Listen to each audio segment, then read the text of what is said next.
Welcome back to Missing. I am Tim here today with Lance. Lance, how are you today? I'm doing great today, Tim. Thank you so much for asking. I hope everyone out there who's listening, I hope everyone's doing wonderful.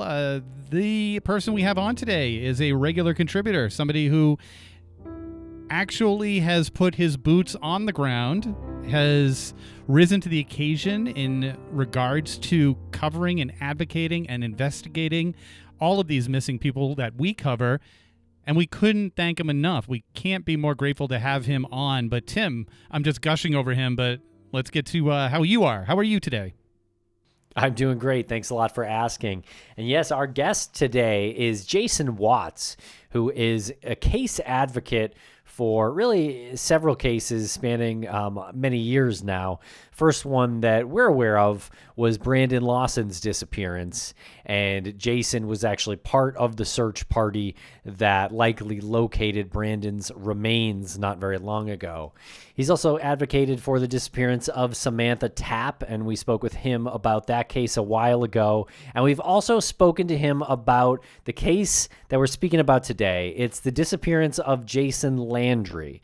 And Jason Landry went missing on the evening of December 13th, 2020.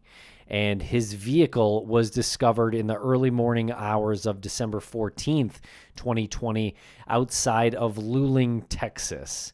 And this is a very mysterious case.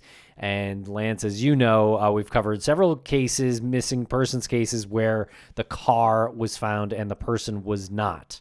So this is kind of familiar ground when you're talking about that specific moment here in a missing persons case. But Jason here is back to discuss this case, and he's been leading searches for Jason Landry, including one just this past weekend here in November of 2024. And it's always good to have him back on, and really anybody back on who can speak to the process of being a regular citizen who has transformed themselves into an investigator, and the approach and the education that he's taken from other investigators. And maybe in the outro, we'll talk a little bit about how we dissected that a bit with him in this conversation.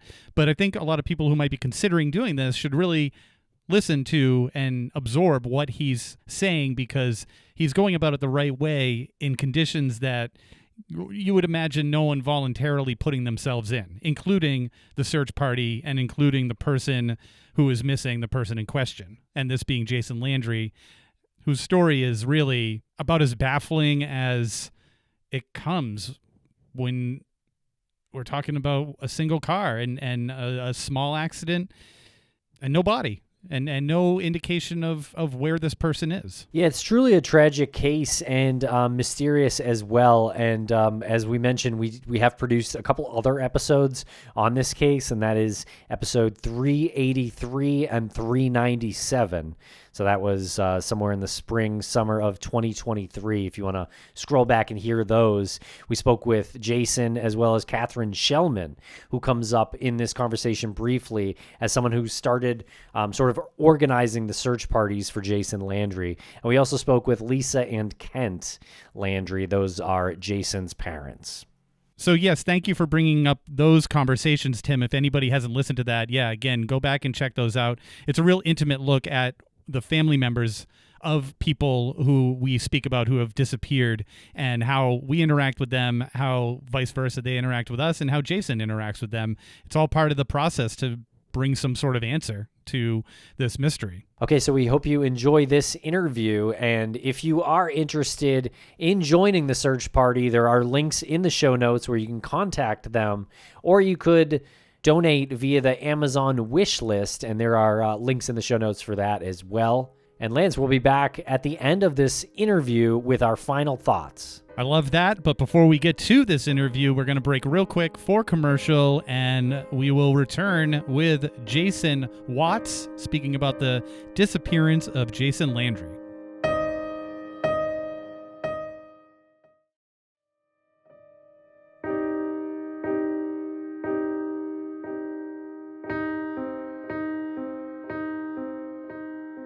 Welcome back to the podcast, Jason Watts. Jason, how are you today? I'm doing good. How are you guys doing? Yeah, we're doing great. anytime you come on the show, it means that there's some sort of update or case information, some story that you're going to tell us that has developed over the past few months. You do text us quite often with searches that you've been going on, but we got to bring people up to speed here. For those out there who do not know who Jason Watts is, can you please fill them in? And don't be humble like you usually are. Just live up to it. Well, sorry, I try to be a very humble person. So I'm Jason Watts. I'm a licensed private investigator, and for many years I was the advocate for the Brandon Lawson case that I worked on for a very long time, and ended up leading a search party in January of 2022 that discovered some evidence in that case, and law enforcement was able to come back out and find some human remains in the area. And I have since moved to assist the search efforts for the missing person of Jason Landry, who went missing December 13th, 14th of 2020 from Luling, Texas. Wow, very cool. Okay, so tell us a little bit about your PI license.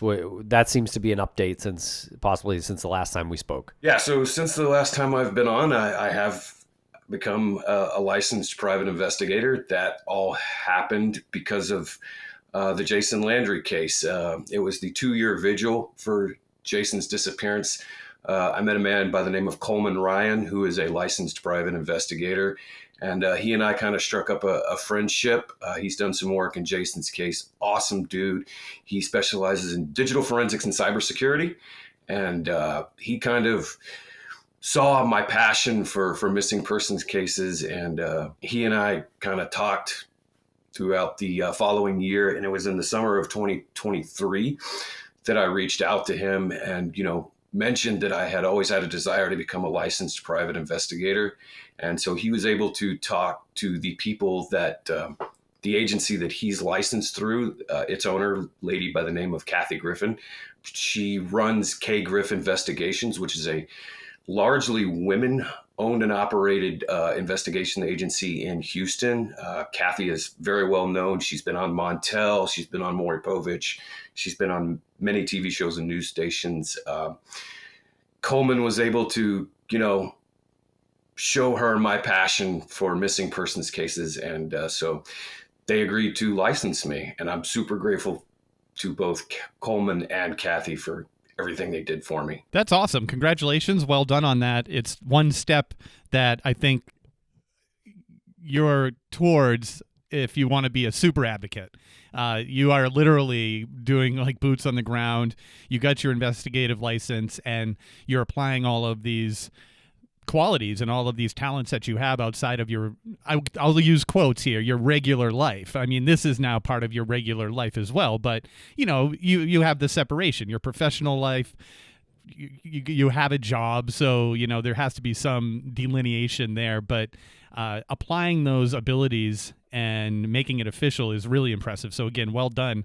What's the process? You're in Texas. What's the process to be licensed? Do you need? I guess you don't need a law enforcement background. In Texas, you don't have to have a law enforcement background. If I understand the laws correctly, you can do it one of two ways. You can either get a degree in business management, which will allow you to open up your own agency. You have to take a manager's test and stuff like that. Or if you just want to be an investigator, you don't want to open your own agency, you just want to work for somebody else, then you have to be hired under an agency that will basically carry your license for you, which is what Kathy does for me. She carries my license.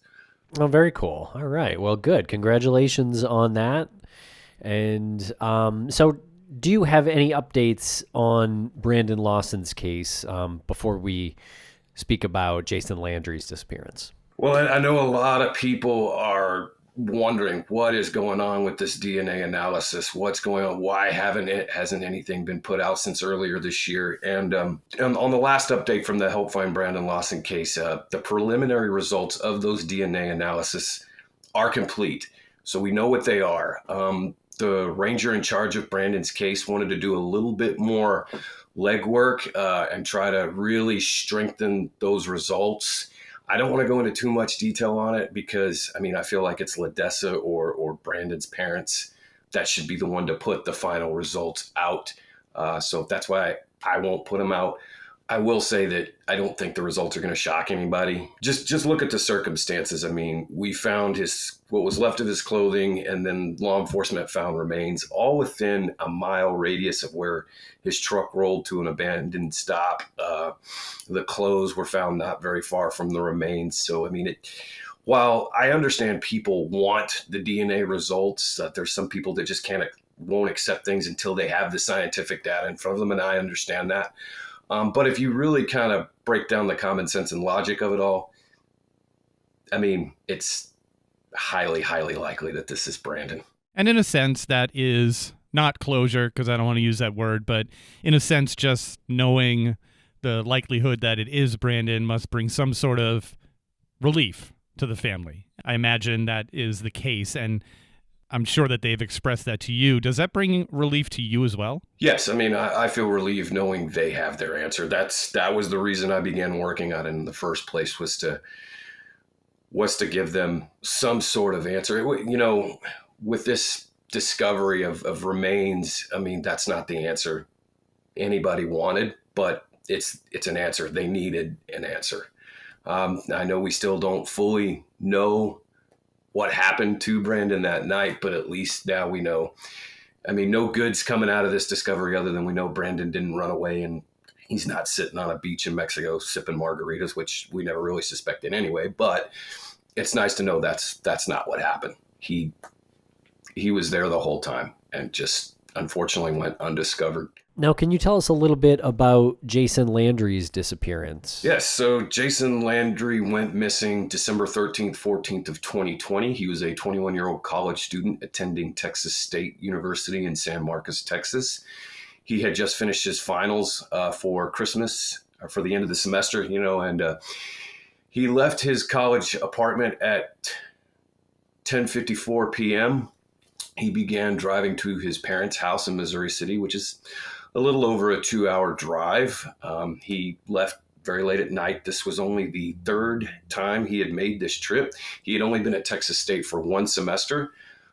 So he came home for Thanksgiving break, and then there was one trip prior. But this would be only his third trip, and the first trip he made at night. So he left Texas State University at 10:54 p.m. He began traveling, I believe, southeast on Highway 80, and he got about 30 minutes away from Texas State, and he entered the small city of Luling. And in Luling, at the intersection of East Austin Street and Magnolia, he should have turned right and gone to Interstate 10, which leads directly into the Missouri City, Houston, metropolitan area. But for some reason, he missed this turn, and he ended up on Salt Flat Road, about 5 miles outside of the city of Luling. And for reasons unknown, he lost control of his car, possibly to avoid an animal. He crashed his car into a tree and a fence. It looks like he exited the vehicle, began walking back south on Salt Flat Road, which is a gravel road in that particular area. And he, about 900 feet south of his car, looks like his clothes, for whatever reason, his clothes were left in the road. All of his clothes, shorts, boxers, t-shirt, socks, flip-flops, also his backpack with his gaming equipment, a small plastic Ziploc bag containing his toiletries, and a plastic tumbler containing his betta fish were all found 900 feet south of the crash site. And Jason has just vanished. Despite exhaustive search efforts of the area, to this day, no trace of Jason has been found. I'm really impressed with the way you just described that, and I do want to go back to Jason and the circumstances of his disappearance and maybe what was leading up to it, his mental state. But I started thinking about you as a private investigator, you as this new kind of iteration of an advocate who's looking into this. And you're so specific on your time codes, like 1044, the geographic location, northwest, southeast, 900 feet. Is that something that you've always had, or did you just start to work with other investigators? Did you pick up some of those techniques? because it sounds like that is what you started to apply when looking into his disappearance. Like you needed to be detailed on these things in order to bring you to like the scene of the disappearance. Sorry if that's a convoluted question, but the way you just broke it down seemed very investigative to me. Yeah, I try to put as much detail as I can. Now, sometimes I'm behind a camera and I start to talk, the nerves start to go. So I, misstrew little things, but attention to detail in a case is always important. And I try to commit whenever I start looking at a case, I'll go over the facts and the details 20, 30 times, sometimes even, 2 or 3 years down the road, because I really want to soak up the information. I will really want to commit it to memory. And one of the things I always try to be good at is attention to detail, because those things are important, especially when you're investigating something. I learned it. I've just kind of always been that way, my attention to detail. But I also, did learn it from other investigators. We all know you guys all know who Lou Barry is. He was a retired police chief, a very, very seasoned investigator, and he kind of mentored me in the Lawson case. And I really learned a lot just from observing how he does things and his investigative thought process. And I tried to adopt that in what I do. I'm nowhere near as good as Lou, but I try to mold myself after how he and Greg Overacker do things, because I think that's really the way to do it. You see citizen sleuths and armchair detectives, and those are, a lot of them are good, kind-hearted people, and they just mean well. But as Greg Overacker once said, it really all boils down to critical thinking skills. Okay, good. I'm glad you brought that up, because in the timeline of Jason's disappearance, there seems like there are remaining questions that sort of lack logic. Right. Can you tell us a little bit more about that? And do you know, where did that lapse of logic start, I guess? We're certain he left the dorm room to go home for Christmas break. He had texted a couple of his buddies, and, a lot of college kids, once they finish their finals, they go home, see mom and dad for Christmas break. So, and he had been, communicating with his buddies, talking about getting together, playing some video games, hanging out. So we know that's where he was going. And he had his parents' address plugged into his Waze navigation app. So, that's where he was going. He was headed back to Missouri City. But like you said, the logic all kind of disappears when he misses that turn in Luling. He's not familiar with Luling. It's just a little podunk town you pass through to get to your ultimate destination. So why he missed that turn is not fully understood. And that's really where kind of the mystery began. I know there's been a lot of speculation that maybe something nefarious happened at that intersection. I personally am not entirely convinced of that, but we weren't there. We don't know. So it defies logic. How did he end up so far up Salt Flat Road when there were plenty of places to turn around between that intersection and ultimately where the crash site is? There's at least 2 or 3 places you can turn around. And when you travel up Salt Flat Road, it becomes very apparent very quickly that you're not in Kansas anymore, so to speak. So again, why he ended up so far up that road is just a complete mystery to us. All right, we're going to take a quick break for commercial. And just a reminder, folks, that we will return at the end of this conversation with some final thoughts. Thanks to our sponsors, and now we're back to the program. Okay, so for the time being, at least, I'm going to be asking you questions from an investigative standpoint, because, again, the way you've described these things just makes me wonder how you've adjusted your brain to look at it like this. One thing that I always am curious about, after we had an investigator on who talked about the frustrations of handling the public's opinion about something that's happened, a crime that's happened, and how they'll come up with a theory. And he said, you have to try to prove the negative. And he's like, that's such a waste of time when you're investigating something, because you're literally just inventing a problem to prove it wrong. And that's not the way an investigator should approach it. You said there's no evidence of anything nefarious happening, but that has to factor into it. Maybe some random occurrence happened. Maybe somebody had a bit of road rage and it went wrong. So when you're looking at this and the car is so far up the road and how did it get there? How do you check the boxes so you can say we're no longer trying to prove these negatives? Like there wasn't anything nefarious. There wasn't somebody who got in his car. There's so many things when you don't know it. How do you approach that? Me personally, I don't look at things so much from, is this possible? I mean, yes, you do factor in all the possibilities, but in my opinion, the way to do it right is you don't look at it so much from, is this theory possible? Is this theory possible? You look at it from how likely or how probable is this theory based on all the available information that I do have at this time. Now, as an investigation progresses, you learn new information. You are able to rule certain things out based on available evidence, critical thinking skills, what you know of the person that's missing, what you know of the area they went missing in. And you kind of factor all that in to try to give yourself, okay, based on all of this, this is what most likely happened. Now, the truth is, at the end of the day, you don't know for sure. But when you look at things from a probability standpoint, it does help you focus your future efforts.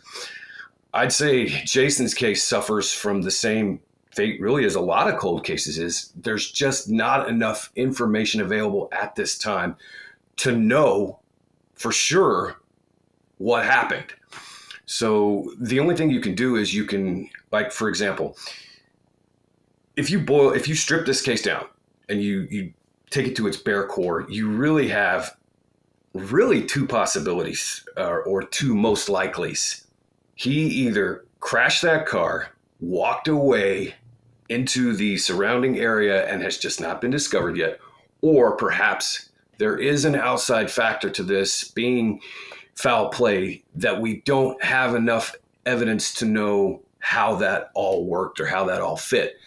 A lot of people, have speculated that something happened at that intersection back in Luling. Perhaps it was a road rage incident. Perhaps there were a group of people at that intersection and some kind of confrontation occurred.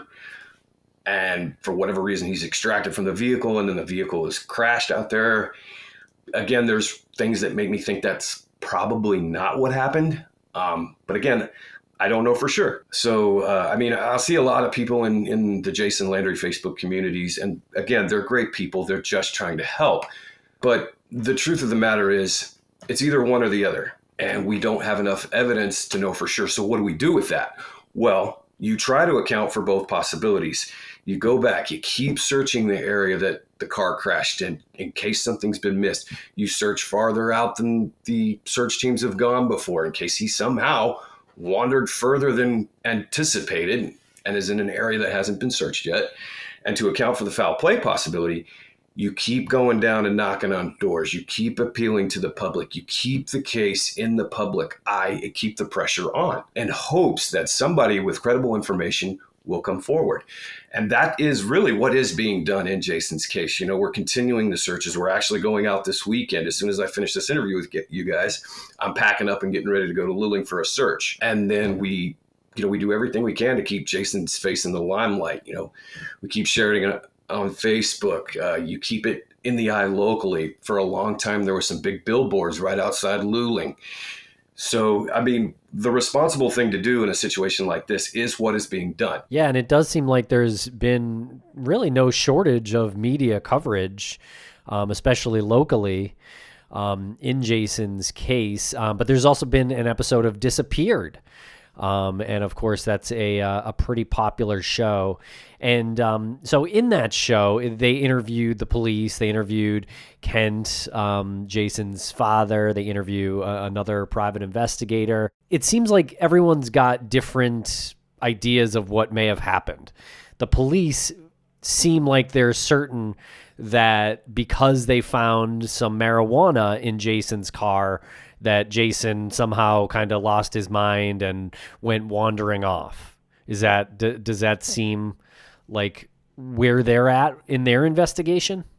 As far as I know, that is one theory that they believe is possible. Yes. I mean, again, Jason went missing during really the highlight of COVID. I mean, the whole country was locked down. We couldn't really do anything, couldn't go anywhere. That played a part in affecting a lot of people's psyche. We know Jason was very extroverted. He loved to go out and be with people. I'm the same way.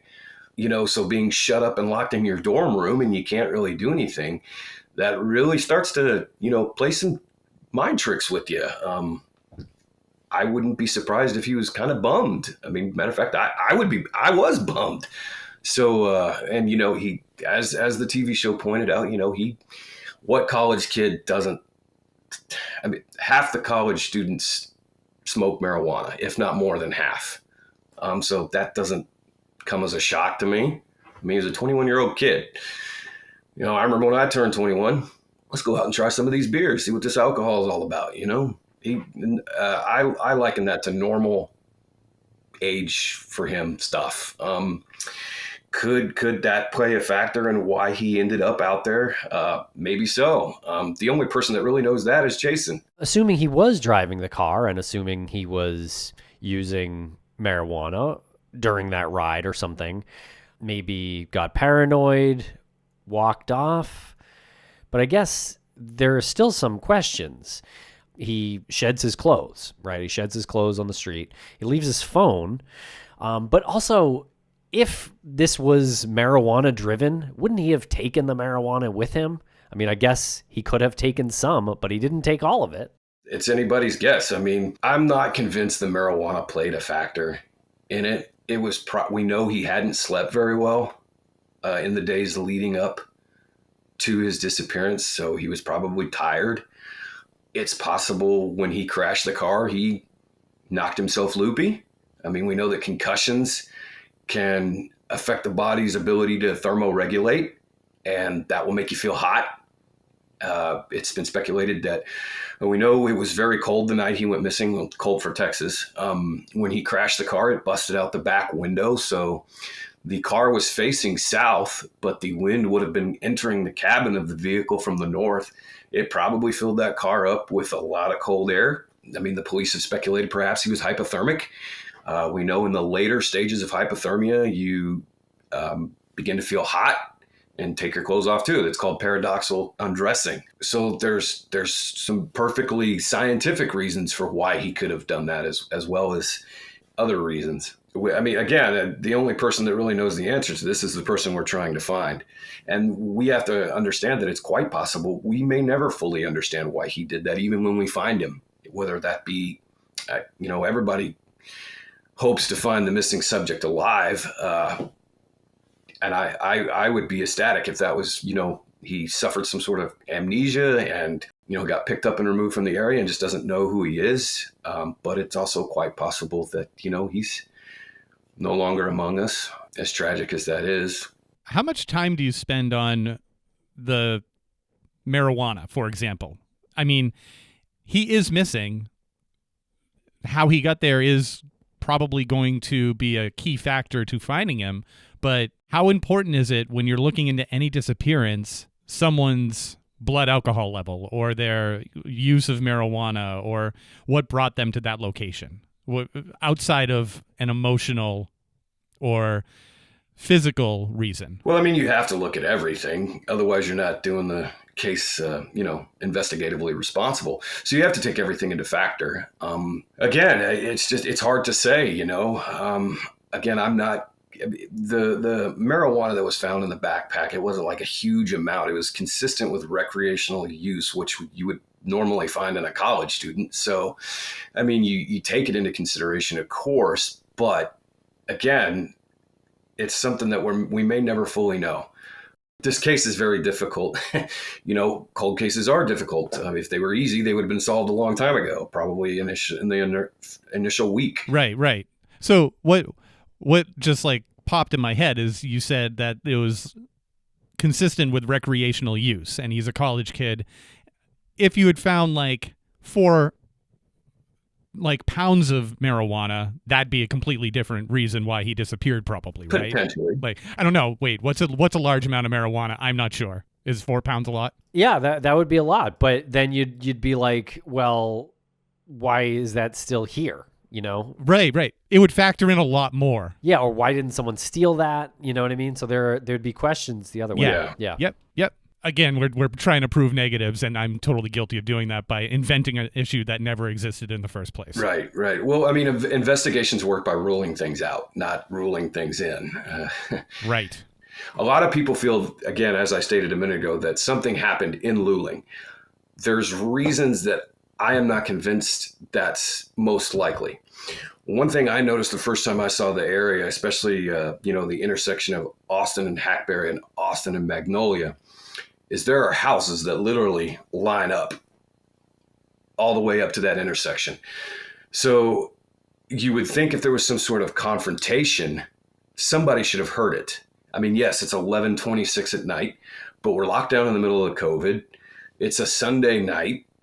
Somebody's got to be up watching Fallon or whatever.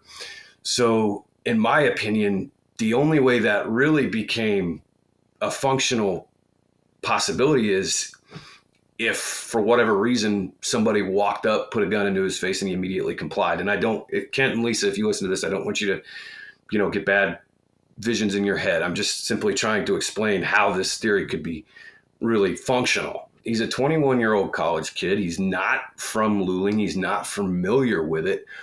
If somebody did do something to him at that intersection, Luling does not have a high homicide rate. I think there's only been 2 homicides in recent 5 to 10 years, and they were under completely different circumstances. The perpetrator was, I don't know if he was suffering from drugs or if he's having some sort of psychotic break, but 2 kids were riding around on ATVs and he thought they were extraterrestrial. So he came out the door and shot him with a gun and killed him. And he immediately, was caught. He confessed to his brother and his brother called the police.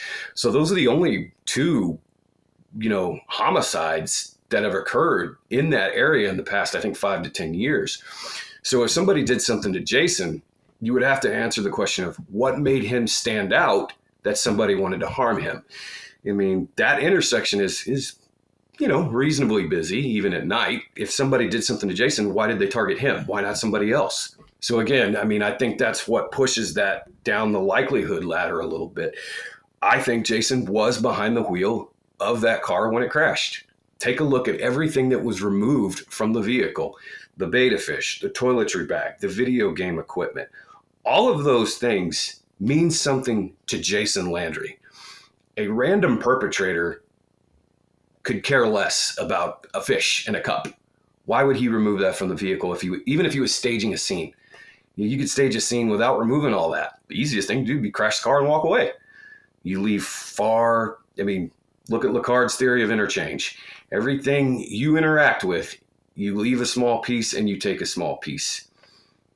The more that bad guy touches, the more potential evidence he leaves behind. So, I mean, if you were going to stage that car, it'd be best to crash it and walk away. That's my opinion. Can we talk about the crash itself a little bit more? What did the car look like? Have you discovered anything new since, digging a little bit deeper into this? As for the car itself, I haven't discovered, there's nothing really new that's been discovered. We know the police did do forensics on the vehicle. The last I heard, now, again, I don't know what's happened between when this is stated and now, but they had not tested that DNA evidence because they did not have evidence of a crime. My personal opinion is test the evidence because that could be your evidence of a crime. I mean, if there's DNA in that vehicle that does not belong to Jason and is associated or is linked to somebody that has no known association to Jason, that could be a very potential big piece of evidence. Now, if DNA comes back to one of his buddies that he went to lunch with and had a perfectly reasonable explanation for being in the car, then the DNA is probably useless. But you don't know until you test it. So that's not getting tested right now because police are, I guess there's no obvious crime that's been committed. Maybe there isn't any crime that's been committed. So that's their default. They can't test it, I guess. That's what the Caldwell County Sheriff's Office stated as of their last known, communication to the public. Now, the Caldwell County Sheriff's Office actually does is not in charge of the case anymore. I believe in late 2021, early 2022, the Office of the Attorney General of Texas opened up a missing persons and cold case unit. They took over Jason Landry's case at the request of the Caldwell County Sheriff's Office. Now, as far as if they have tested the DNA, I don't know. I mean, communication between private investigators and law enforcement, it's not a two-way street. They may be kind enough to give you bits and pieces, but if they're working on something, or if they're planning to work on something, they're probably not going to tell you. It just depends on the case.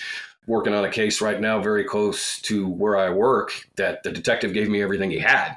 Again, he's reasonably sure there's no foul play, but every law enforcement agency is different. I'd say with Jason's case, we don't know. So they're holding on to things, and, rightfully so. As frustrating as that is sometimes for the public, I mean, you got to remember, they're the authority of the state. If there's a bad guy linked to this case, they're the ones that slap cuffs on. They're the ones that send all the information to the DA to press charges. So they have to keep certain things close to the chest, especially if they want to successfully prosecute a criminal. If there is a criminal, we don't know. Like I said, if you strip the case down, it's either he's still out there somewhere on Salt Flat, or somebody has removed him from the area, whether that be, he got into a car with somebody, or somebody snatched him up. Again, we don't have enough evidence to know for sure. I do know, just from talking to locals and researching Luling, that there have been a handful of drunk driving accidents on Salt Flat Road.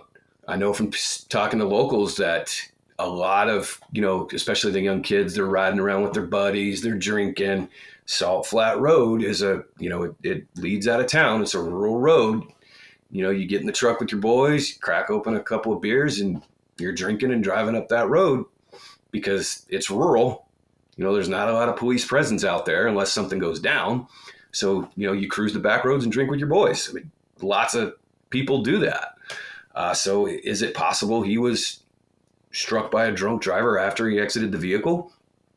I think that's a very real possibility, and that would explain why there's such a lack of evidence after those clothes were found. I mean, again, I want to point out that that's speculation on my part, okay? So I don't want people going crazy in the Facebook groups tomorrow. Jason said he was struck by a drunk driver. No, that's just a possibility that would seem to fit with the evidence we do have. Are there tire tracks that would lead you to believe that was a possibility? No, I mean, the only tire tracks that were found were where the car seemed to have overcorrected on a slight curve and, skidded up against that tree and that fence. The back end of the vehicle was, caved in, consistent with striking the tree. The tree actually has bark missing off it at the bottom. Even still to this day, you can tell where the car struck the vehicle, the vehicle struck the tree. There's still bits and pieces of glass on the ground even to this day. But the only tracks that were found, you can actually see in Kent Landry's video that's all over YouTube. Kent is a former attorney. He knows how to document and preserve evidence. And when he got out to Salt Flat Road and saw Jason's clothes in the roadway, he immediately began video documenting everything. But those are the only tracks you see, and then possibly the tracks from where the tow truck removed the vehicle from the scene that night. All right, we're going to take a quick break for commercial, and just a reminder, folks, that we will return at the end of this conversation with some final thoughts. Thanks to our sponsors, and now we're back to the program. All right, so we're talking about the tire tracks and documenting any sort of evidence.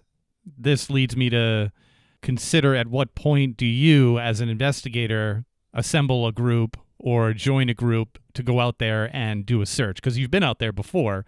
So what's the order of events that has to happen before you're like, let's get together and go out there? Well, I wouldn't say there's any kind of magical formula. I mean, that's one of the possibilities that he's still out there on one of the properties along Salt Flat Road somewhere.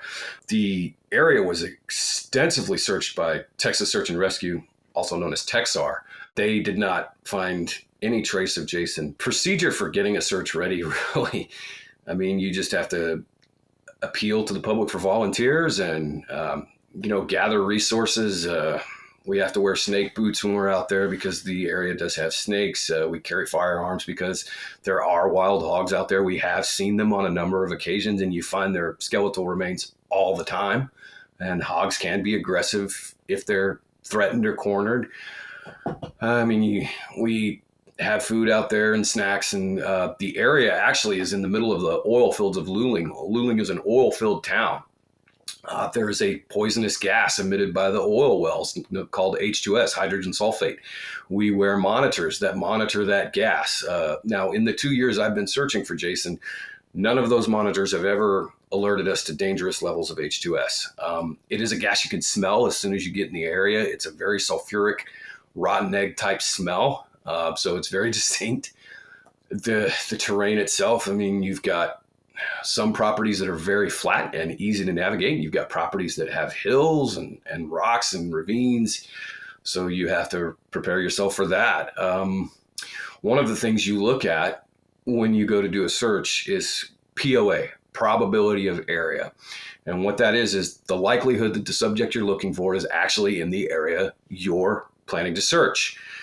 You look at POD, probability of detection. That's the likelihood that you're actually going to see what it is you're looking for. Depending on the time of year or the terrain itself, your probability of detection can be anywhere from really good to very poor. Really, from about late March to October, November, the grass is very, very thick. The vegetation is thick. Your probability of detection is greatly reduced. At this point, Jason's been missing for almost 4 years now. If he's out there, you're looking for skeletal remains that have been scattered, displaced, and have deteriorated. Your probability of detection is very much reduced from where it was in the first initial days. As far as probability of area goes, I would say most of your high probability of areas have been searched, with the exception of 1 or 2 places, just due to landowner consent or other factors. Your moderate area probability of areas, not all of those have been searched, and your low probability of areas have not all been searched. Sometimes you go back and recheck your high probabilities of area just in case something's missed. I know a lot of people on the Facebook groups are under the impression that every property out there from the crash site back south to Luling has been searched. And I can tell you from talking to the landowners, that's not true. Again, most of your high probability areas have been searched, but not every piece of property has been searched. Okay, so when you do these searches, do you gather the group and go over these things and say, this is what we're dealing with today? We have these areas that are high probability, these areas that are low probability. And then how do you distribute them? Is it like a grid? The volunteer search team for Jason Landry that I'm a group leader for, that was founded by Catherine Shellman and is really kind of operated by 2 ladies, Cindy and Felicia.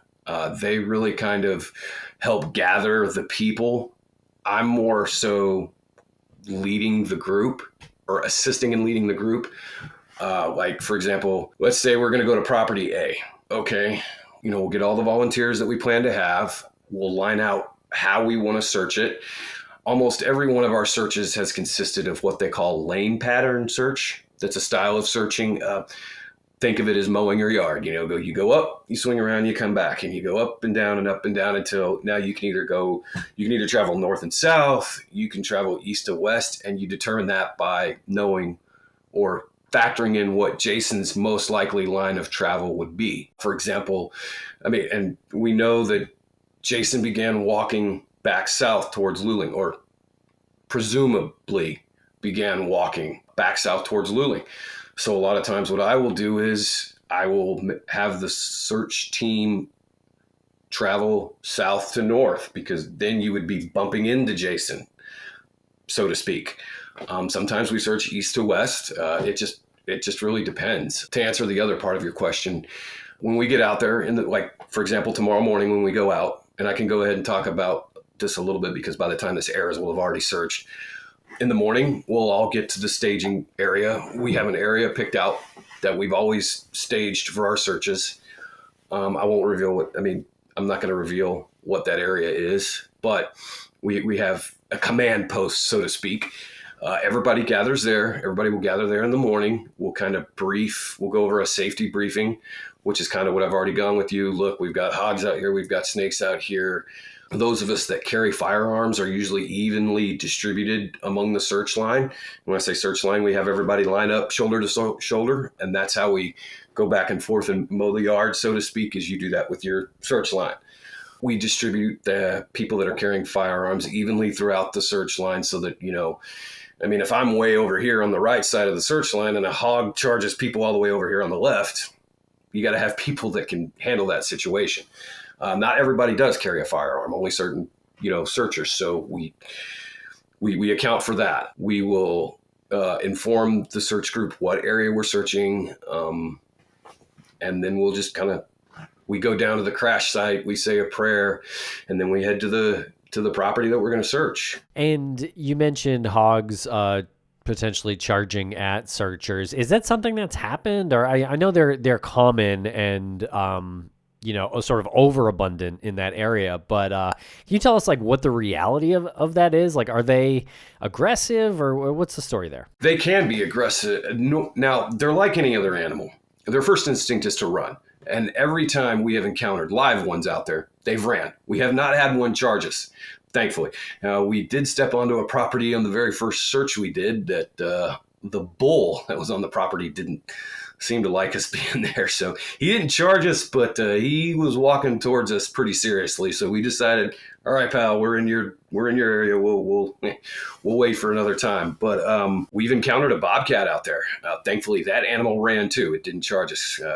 I don't want to be on the business end of a claws of a bobcat. So again, out there, every time we encountered them, they've ran from us. Now, when we went back in March of this year to do an additional search for Brandon Lawson, we had a very hairy incident with our cadaver dogs. And I'll use this as an example as to what can happen. Our cadaver dog was searching an area, and the grass was really, really tall in that area. Even though it was March and, you have your foliage that's died off and it began to grow back up, but all the dead grass was still thick. I don't know if you guys have ever watched dogs in high grass. They'll do that kind of hop thing where they hop. Well, the cadaver dog went to hop and landed right on top of a hog that it didn't even see. And there was a pretty big altercation. About 12 of those wild hogs dispersed, and one hog got into an altercation with the dog. It was a physical fight. And it took a few minutes to get that dog and that hog to turn each other loose. So that was a pretty interesting situation that could have turned out bad. Thankfully, the cadaver dog was not injured, but the hog was injured, and we, as an act of mercy, put the hog down. The dog injured the hog to the point where you had to put the hog down? Yep. Wow. That was a pretty crazy situation. I didn't even see it. I was all the way on the opposite end of the search line. All I heard was a bunch of shouting, and I thought they had found more Brandon. I was like, man, we just got out here. But somebody came over the radio, hogs. And I'm like, what? So I walk over to the other end of the line just in time to see that border collie turn that hog loose. So it was, but that's a situation where things can turn hairy with wild hogs. The dog found it. If that was a human, that's a completely different story. Mm-hmm. If one of the searchers stumbled on this hog, that's insane. Yeah, it was a pack of them. It could have been real bad. Thankfully, it wasn't. You mentioned the dog was a border collie. That's not a too big of a dog, right?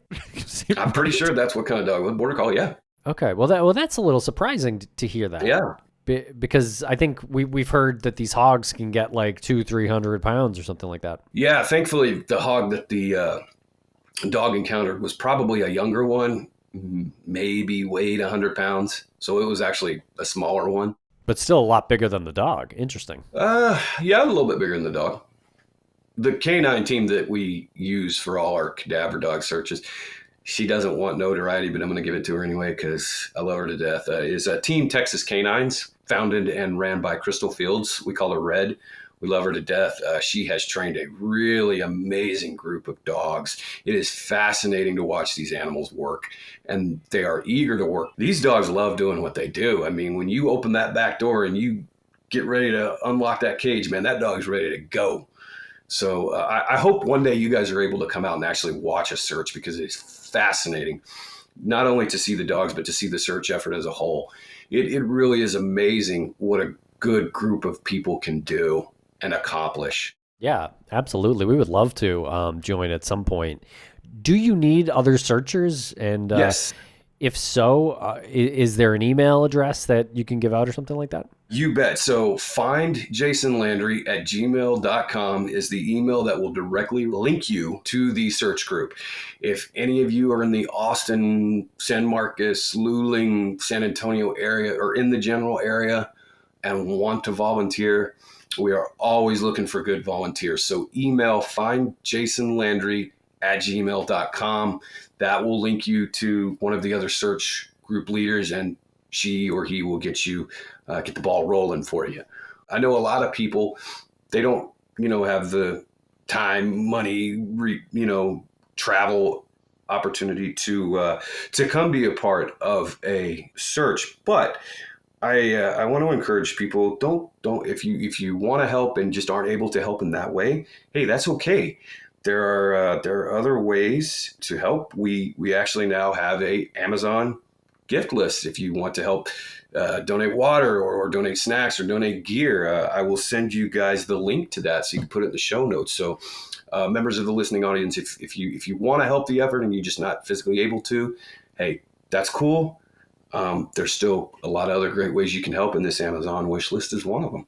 And I want to emphasize, I know people are going to hear this episode and people in your area and even beyond will want to volunteer.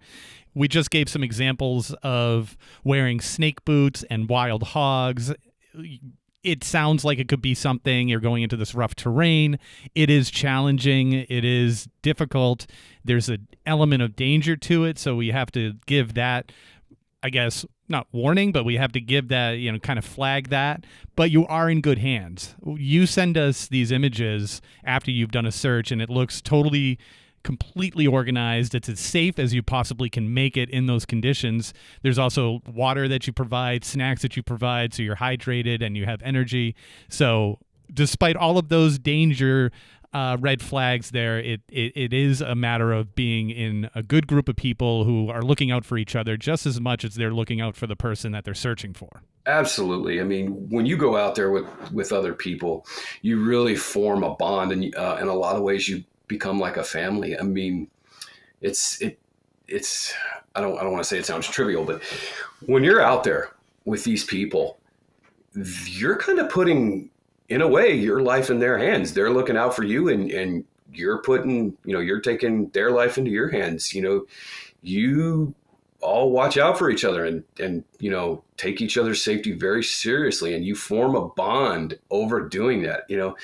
That's one of the things that I have really enjoyed in my advocacy is meeting great people.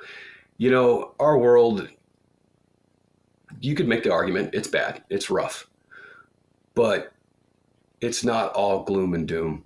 There are still great people in the world, and get out and meet these people, whether it's volunteering for a search for a missing person or just doing other things in your community. Go meet some of these great people.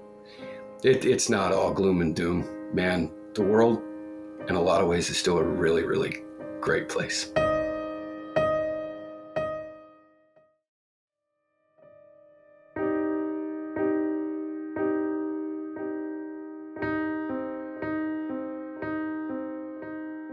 Okay, here we are back for final thoughts after the interview with new private investigator Jason Watts, as well as a sort of an all-star searcher and advocate, if you will. I think it's super important for people to hear his process, and that was one thing that stood out to me in this conversation that I didn't expect to really focus on so strongly as I did, which was, as a new investigator, how do you approach these things? Because it's not like he's had years of training in some sort of formal academy. He's not coming from a police background. He's been looking into stories like Brandon Lawson and Brianna Maitland and Samantha Tapp and now Jason Landry, and he's learned how to work with family members and friends in the community to organize searches, but there hasn't been anything official. He's learned from other investigators as well, as he mentions. So I just found it so fascinating. Like, what is your approach? And when you get this information, how do you clear out all of the clutter just to focus on one thing? And he seemed to have the answers. And I love that. I love that people who might be on the fence about doing something like this can hear his approach, and please learn that. Learn how it works for him. Might not be the same way that it works for you, but it's just really good advice to at least take into consideration. It is, yeah. And it seems like Jason is branching out even further now. He mentioned that he was in contact with a different police agency working on a different case where it seemed like no foul play was suspected. And I guess if you're the police department, what's the harm in letting Jason take a look, especially if it's a case that no foul play is suspected, because obviously that would come with different kinds of complications. But Jason is a licensed PI now, and he has a track record of success in searching for missing people. So it's pretty impressive, and we definitely wish him the best of luck on this venture of his. Yeah, for sure. And I mean, honestly, I'm not trying to make light of his searches, but if he was searching for somebody in the wilderness of New England, that's different than searching for somebody in the terrain that he's searching in Texas. You told that story about the boar, a boar that this dog happened to come upon in this surprise manner, and that's a real threat. Like, that is a real legit threat to those searchers out there. And again, not making light of it, but he's not encountering boars here. He's organizing groups in Texas in this terrain. They have to foresee these issues, these problems, these things that could come up. They put on boots so they don't get bit by rattlesnakes. Yeah. So all of these elements have to be taken into consideration, and he's been handling it pretty well. Yeah, he really does. And I just wanted to mention one other thing that came up during the Disappeared episode and was sort of referenced here today by Jason Watts.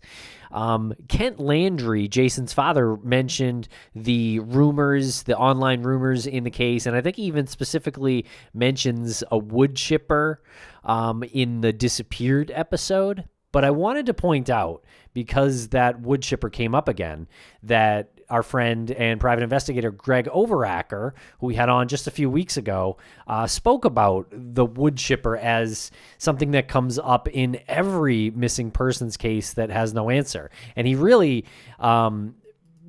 referenced it as sort of something that consistently comes up as part of a pattern in missing persons cases. So hopefully, if Kent and Lisa are listening to this, maybe they put a little less stock in a dark rumor like that because it is so common in these kinds of cases. Yeah, good call bringing that up. It really sheds some light on how people approach these disappearances who aren't intimately connected to them. And that's about as, again, sorry for being more graphic than we need to be, but that's about as gruesome as you can get if you're trying to fathom ways that you could make a body disappear. And a lot of it comes from Fargo, the movie. There's a legendary scene in Fargo where the criminal is putting the other criminal through the wood chipper. I'm sure that rumor existed before the movie Fargo, but it's just one of those scenarios that people find irresistible when they're not intimately connected to it. But when you think about the reality of it, it's not a clean way to dispose of a body. It couldn't be more not clean. Yeah, exactly. Okay, so I hope you enjoyed this episode here today, everybody. We really appreciate you listening, and I hope you're enjoying our final thoughts here as well.